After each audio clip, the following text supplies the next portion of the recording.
Hello, I'm Richie and this is an R1 review for Dragon Ball XenoVerse. It hit the shelves in February 2015 and has made quite a splash on both PlayStation and Xbox platforms. Let's begin with what makes a good Dragon Ball game. Concepts. There have been games that explore the Dragon Ball sagas before, and there will be again. Why? Because we love them! But this game offers an alternative way to interact with the world that is Dragon Ball. Some mysterious ancient entity is disrupting the timeline, affecting the outcomes of major turning points in history. It's your duty as a time patroller to right these wrongs and restore the balance. The story escalates fairly quickly and a few plot points are left open, leaving you with a sense of mystery, or disappointment depending on if they make a sequel or not. In fact, the most interesting plot points are those that are completely original and written just for the game, mainly revolving around the new antagonists, Mirror, Tower, and Demigra. In terms of covering the series, they've done a great job at reinventing the apocalyptic battles such as Frieza, Cell, and Buu. Though some battles such as Goku vs Pikkon or Gohan vs Dabura have sadly been missed out, the game doesn't lose anything because of it. Regarding characters, the highlight of XenoVerse is that you can make your own. Characters. In customizing your own time patroller, you're able to choose to be one of 5 races: human, Saiyan, Namekian, Majin, or a Frieza type. Anime body types, facial features and hairstyles are yours for the choosing, and the fun doesn't end there. As you complete missions throughout the adventure, there is the chance for random loot drops supplying you with attacks, super moves, ultimate finishes, and a multitude of costumes and accessories. By these means, you constantly evolve as you experiment with an arsenal of techniques and a wardrobe of character clothing.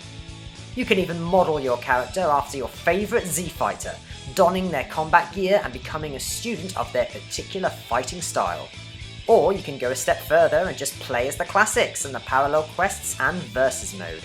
All the main favourites make an appearance and sport all their signature moves. When it comes to accessories, the forums are hot with one topic. Why do Saiyans not have the option of an animated moving tail? Sure, you can have one wrapped around your waist as part of Saiyan armour, but where's the fun in that? Another buzzword on the web is transformations! Transforming is one of the key ways the Z-Fighters increase their power levels. XenoVerse has included the Super Saiyan, the Kaioken, Is that it?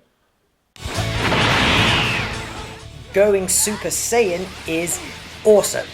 But considering the reputation Dragon Ball has and how much has been accomplished in previous games, XenoVerse is severely and surprisingly slack when it comes to this fundamental aspect. Your created character can use Kaioken in any race. The Saiyans have Super Saiyan 1 and 2, and that is all she wrote. As Goku, you can ascend to Super Saiyan 3. Rather than choosing a character and having all their transformations and related skills, you choose a fighter from a certain point in the Dragon Ball timeline.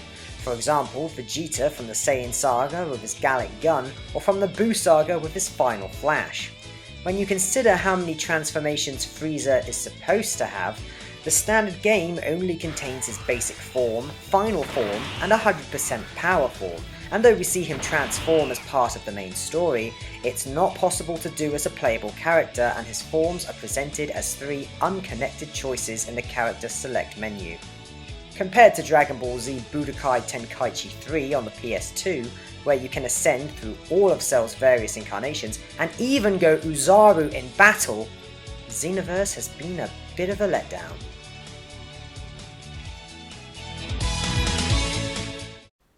Okay, so you can't bulk up your muscles to ridiculous manga-style proportions. That doesn't mean you can't feel powerful in other ways. After all, it isn't only how you fight, it's where you fight.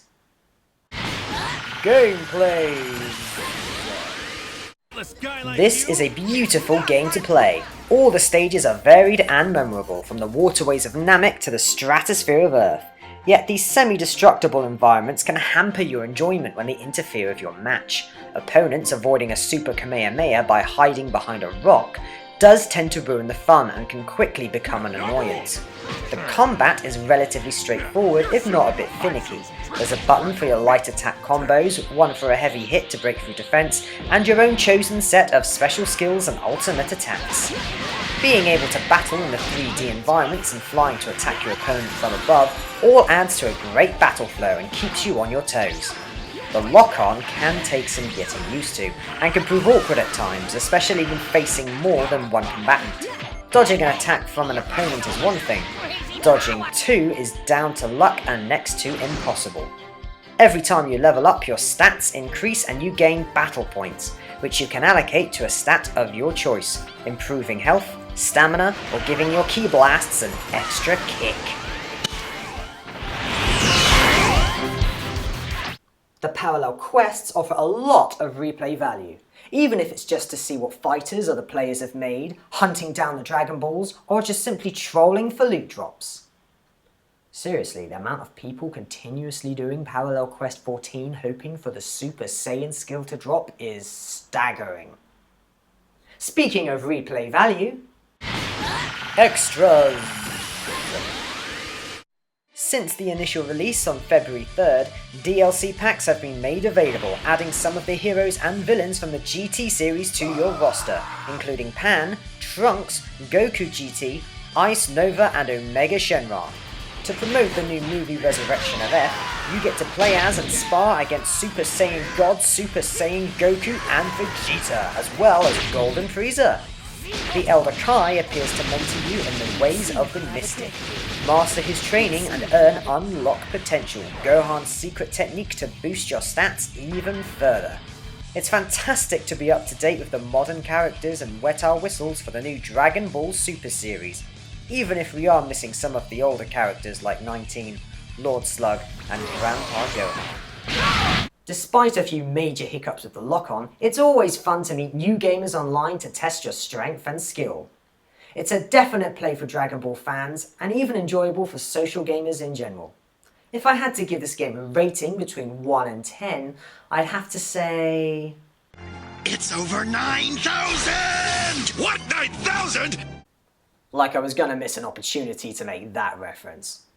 Here's hoping XenoVerse is the start of better things to come when they make improvements for a sequel to make a good game even better.